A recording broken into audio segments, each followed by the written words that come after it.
Hi, welcome to the Entrepreneurs Connection. My name is Nancy Cantor, I'm your hostess. And on the Entrepreneurs Connection, I am interviewing people who are involved in the business climate here in the local area. Today, I am very thrilled that I have Paul Joseph, and he is the new president and CEO of the MetroWest Chamber of Commerce, which I'm a proud member of. Welcome, Great. Paul. Thank you, Nancy. Good to be here. All right, so I just wanted to start out. So you're the president and CEO of the Chamber, so you're a very public figure in this area. I wanted to ask you, what's your background that brought you to this? I know you have a very varied and interesting background. Yeah, it's pretty eclectic. So I guess just in rapid succession, going to the Entrepreneurs Connection, I, as an undergraduate, finished with a degree in marketing and was actually self-employed for about 5 years. So a friend of mine and I started a business in college. I bought him out a year later and ran that for a few years. Went back for my MBA, which I got at Babson College back in '97, and did about 8 years in high-tech marketing consulting. So my corporate background is really in strategy, business development, and helping companies understand how to bring their products to market. My wiring is really more entrepreneurial in the sense that I've always been engaged in small business. The markets we serviced as the consulting firm were a lot of the .com startups. So I did a lot of work. I moved to Austin, Texas for a few years during the .com growth period. And then when we came back to the Boston area, I worked for a couple of local software companies as well. So as a product marketing director for a security software company called Netegrity, which was acquired by Framingham-based, well, it's Long Island-based, but they have a big presence in Framingham called Computer Associates, CA. So CA Technologies acquired that. And then for a couple of years, I worked for a company that was acquired by Kronos in the recruiting and hiring and talent management software space. So I'm eclectic in the sense that I've essentially always had an ear to the market. Back in 2007, 2008, I also went back and started teaching as adjunct faculty at Babson. I currently teach at WPI as well. Use simulation in my teaching, so I do a lot of work with incoming MBAs, executive education programs, and I think interesting to the topic of the Entrepreneurs Connection, one of the programs I do teach in at Babson is called the 10,000 Small Businesses Program, which was something that Goldman Sachs invested in back in 2009. So Babson developed a curriculum to help existing startups and existing small and family-owned businesses basically scale. So they focus on training businesses that are doing anywhere from $1 million to maybe 10 million in revenue, and essentially give them a boot camp MBA. Because a lot of these entrepreneurs, and as I'm sure you've seen in your work, they know how, they have the idea, they have the motivation and the passion, sometimes get the financing and they can get started. But the biggest challenge to growth for a lot of entrepreneurs is basically extracting themselves from the business and growing the business itself. So what Babson has done collaboratively, and we deliver this through community colleges around the country, is essentially teach entrepreneurship, like an MBA boot camp, to entrepreneurs to help them scale and grow their businesses. That's a great idea. Yeah, no, that's a great idea. Because I think that's probably the hardest thing when people are engaged in entrepreneurship, is that to take themselves out of their businesses and actually work on their businesses. Absolutely. Well, I know you work a lot with your consulting clients and with entrepreneurs. The EMyth book is a very popular one. Exactly that, trying to stop being the technician and become the sort of process or the operations person. Very difficult for startups. Well, it is, and even getting back to the EMyth by Michael Gerber, which is a book I use a lot with my clients, is that the myth is just because you're good at something, you can create a business doing it. And I think that is the hardest thing, where somebody might love what they do, which is fantastic. You want to do something you love, but you also have to love the business aspect of it. Absolutely. And get really interested in how does it work. And, and see that in service of what you love to do. Because if you're not good at the business aspect, you won't get to do the work of the business that you love. So it's really I always say you have to be a little two-headed about things. Absolutely.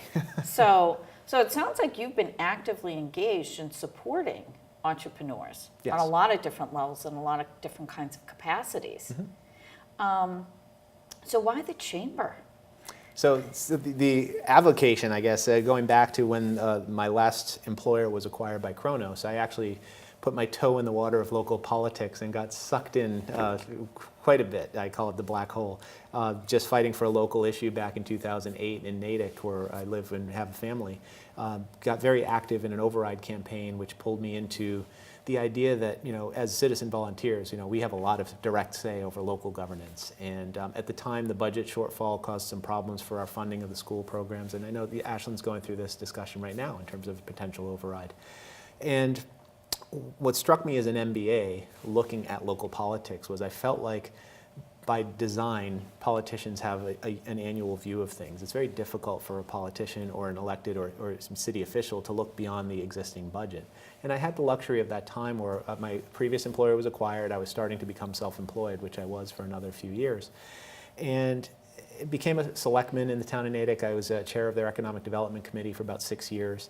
And what I found is engaging locally, I was able to bring what I consider systems level thinking, MBA level thinking, and business savvy to the political process, and I really enjoyed that.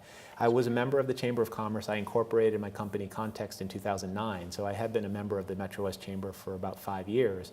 And then when Bonnie Bianchi announced she was stepping down last year, because of my engagement in the region, I had done a lot of ribbon cuttings and things like that on behalf of the town.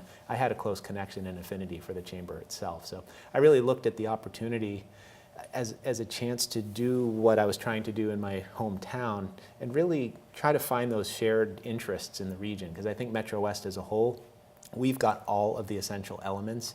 I think what works against us sometimes is we're all trying to figure it out in silos.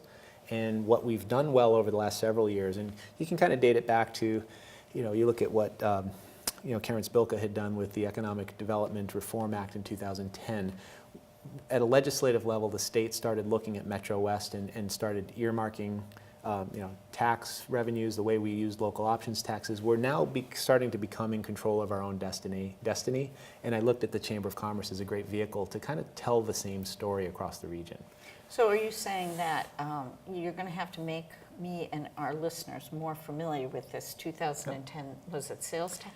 Well, the Economic Development Reform Act. So I think two of the biggest outcomes of what changed in the legislation was the creation of a regional visitors bureau. So we basically didn't have presence in terms of the Mass Office of Tourism and Travel, and now we do have a Metro West Visitors Bureau, which is very vibrant, basically attracting people here. So that was one major, I think, benefit of it. So you're saying that Metro West became more of a region? More of a region. Rather than a Framingham, Natick, Sudbury, Yes. Whatever those individual towns are, it's turned into more of here's a Metro West region and Metro West region getting funding for education rather than individual towns fighting for dollars. Well, the towns still get funded individually. Okay. So that didn't change. What did I know simplify, that was one of the major things that Yeah. brought Senator Spilka into politics was Yes. the whole unfairness of how funding for the schools was so diverse Yes. within a very small area. Absolutely. So I think there is some of that regional sensitivity to it, or sensibility, I should say.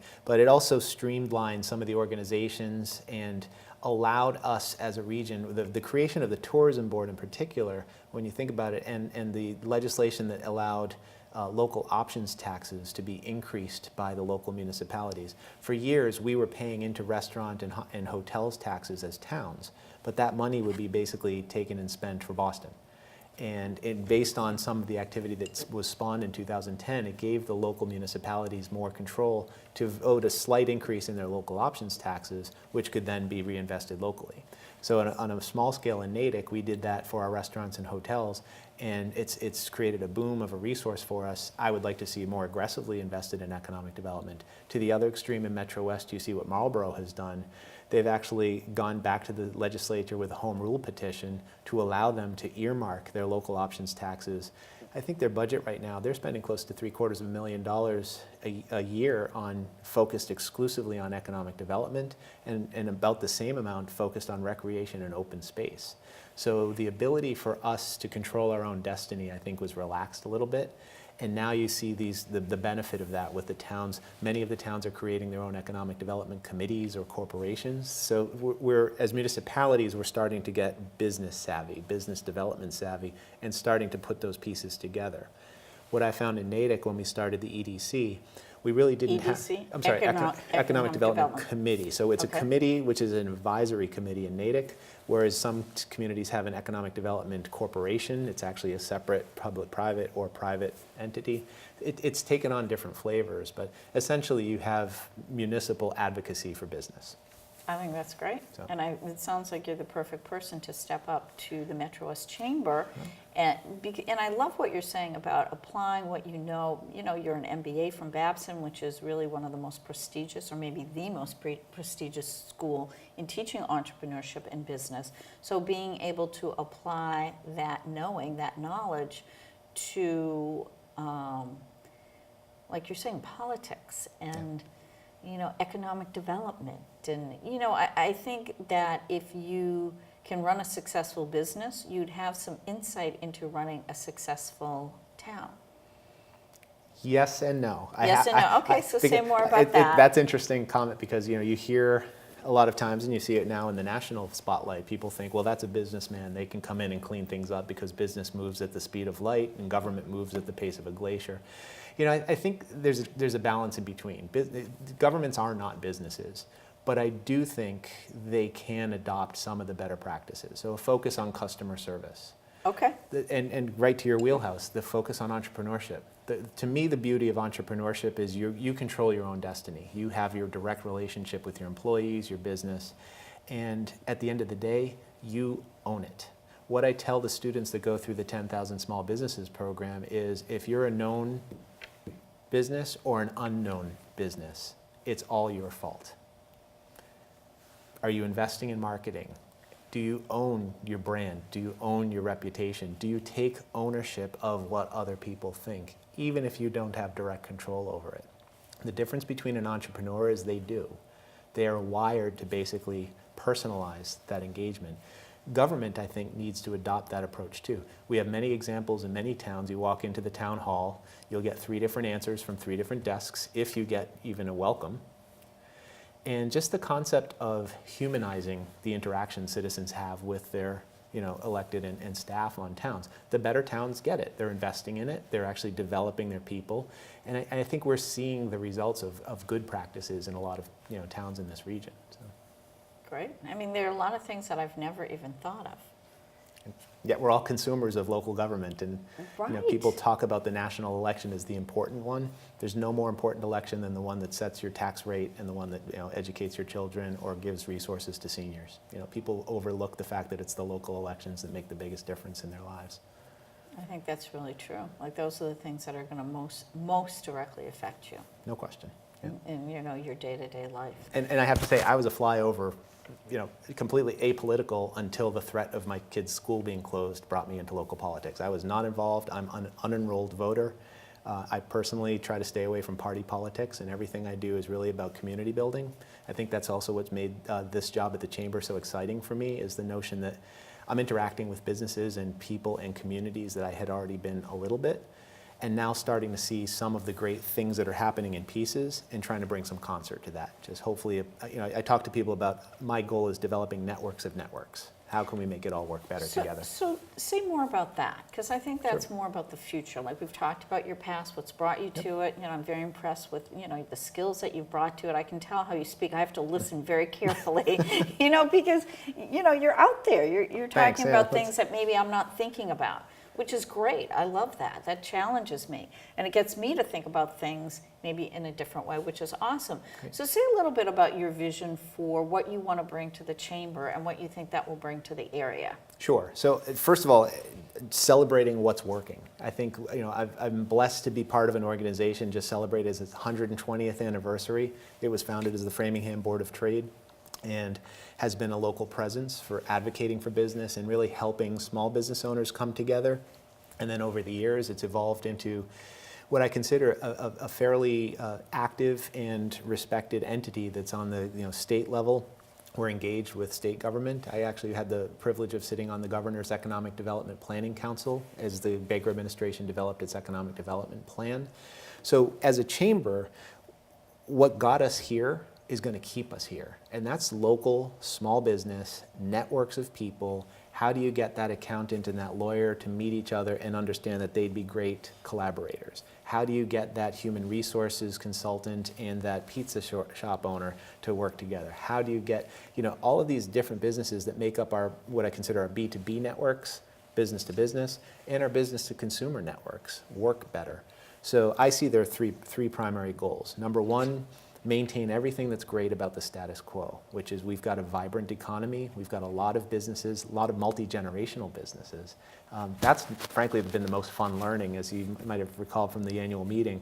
I got to drive around to all of our region's businesses, and I made a point to try to meet the oldest, longest standing member of our chamber and the newest member of our chamber in each of the 23 communities we serve. And it's a reminder to me that, you know what, you can be out there in your thinking, but don't forget where you are and where you've been. Because to me, that's the continuity that's most important. And who you're serving. Absolutely. And Yes. that's the measure of my success is business growth, employee attraction, retention, more businesses coming to the area. So to me, that's what I look at as sort of the vision is, again, keeping the engine and things running while having a sensitivity for the fact that in the 21st century, what will make MetroWest great is not achieved the same way it was achieved post-World War II. You look at the boom of suburbia, the boom of shopping malls, the boom of traffic, cars, all of those things that the United States enjoyed back in the 50s because we were the sole surviving power coming out of World War II. We recreated this car-based economy. And just this morning I was at a forum talking about the trouble we have with last mile transit. How do we get people from our train stations to the local employers? How do we get cars off the road? How will we serve seniors that are downsizing that want to stay in their hometowns and get them to the supermarkets or the shops that they want to go to? So we've got a lot of complicated problems in trying to restructure all of those institutions that made us very successful. And I think culturally it's very hard for the generations to get their head around that because so many people want to go back to what was great. I want to go back to the value of what was great, but recognizing that how we get there today is going to look different than how we got there 30, 40 years ago. Right.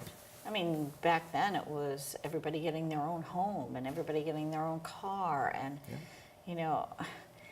I think it really, the tide has turned, that just being that person, like a big house with people in it and your car and 2 cars and 3 cars. I mean, I look at my driveway.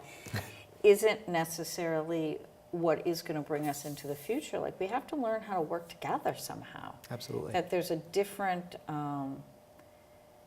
there's nothing more for us to prove in terms of our affluence. In terms of affluence, no. But in terms of what would be the word that there is something to prove, what would your word be? This is going to sound really out there, humility. Okay. It's funny, I was just having lunch with a gentleman who does most of his business in China.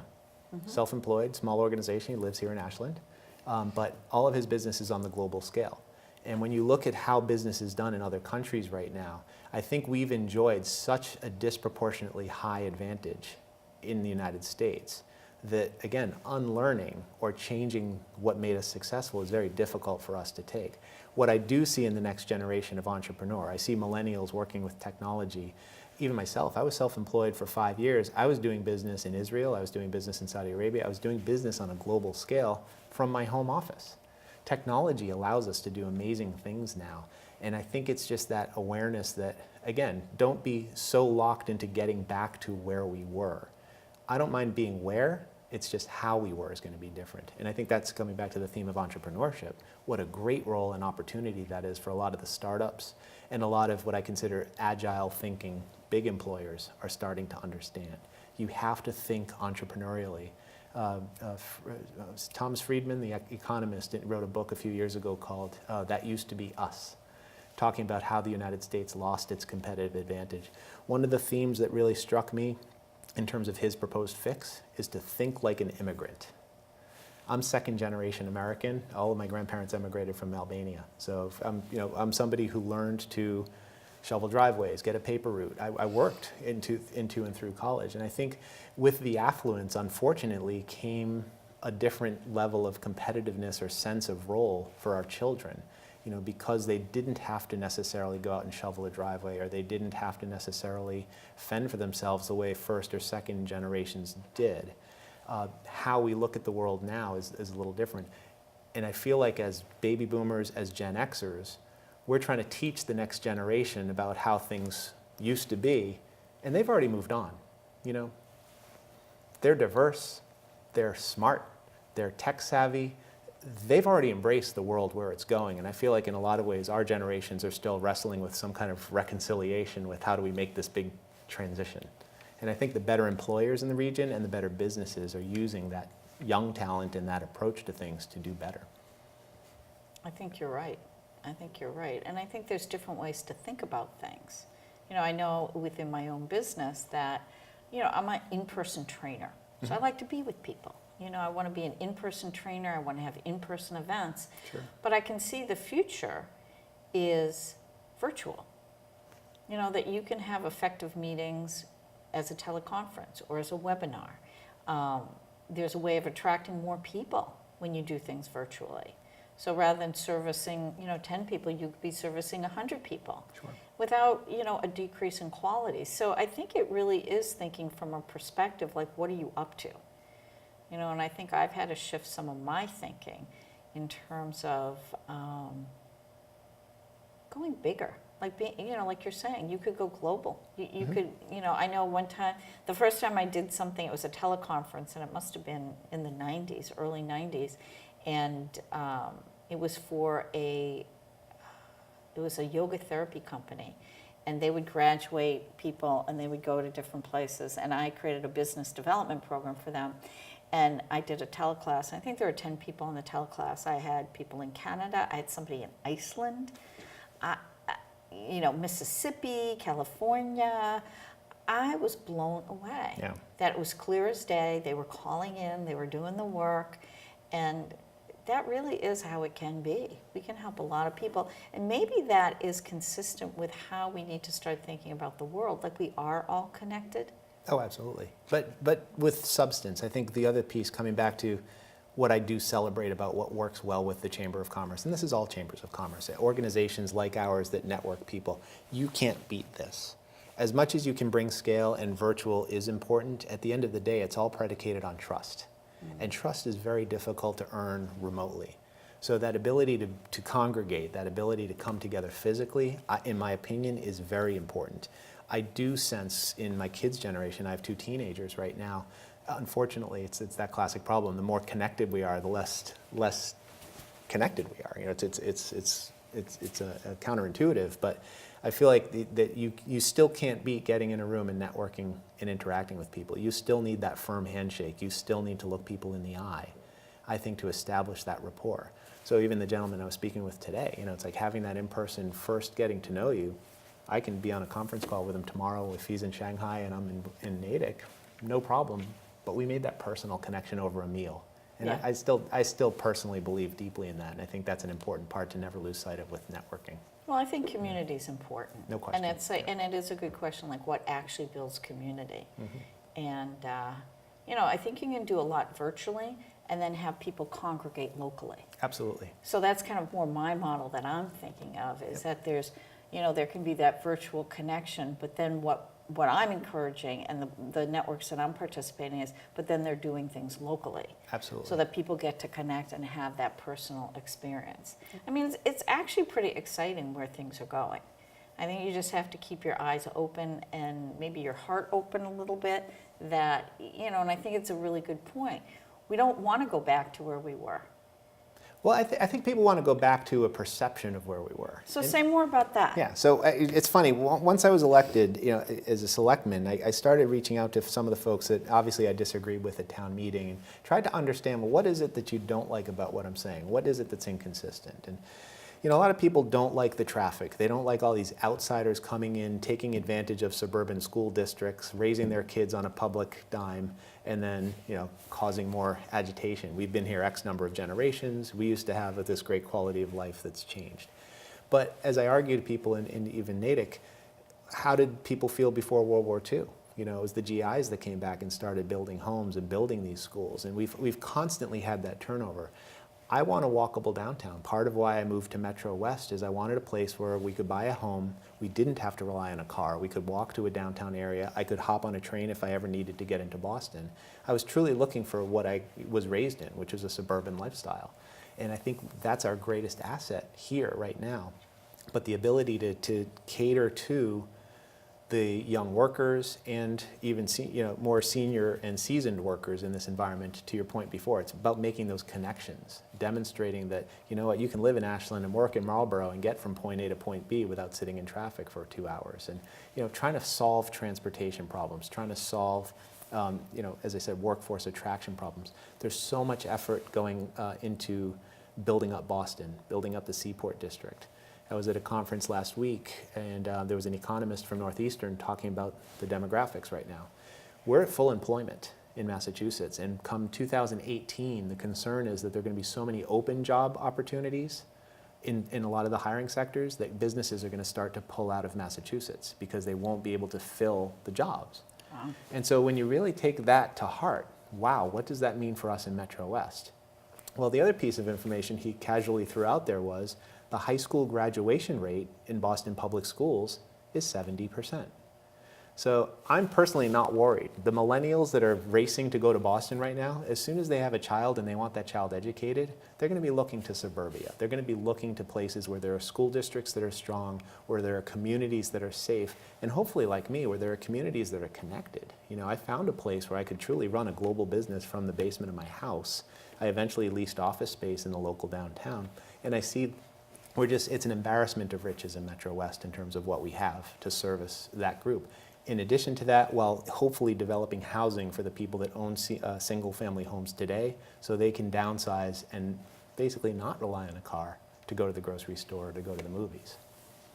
Well, in what I'm hearing you say, I feel like I'm very grateful that there's somebody like you that can see a bigger picture, that has a bigger vision, and see how all these pieces fit together. I'm trying to keep up with you. It's like, oh yeah.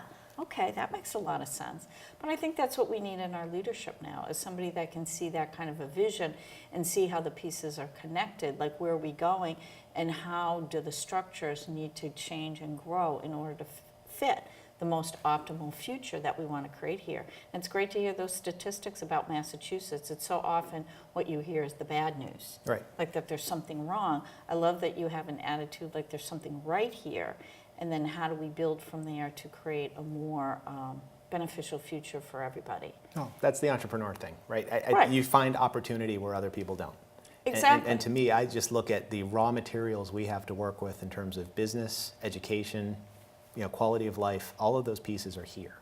And we do have leaders that get it. We have, I think, a new generation of municipal employee that's professionally trained.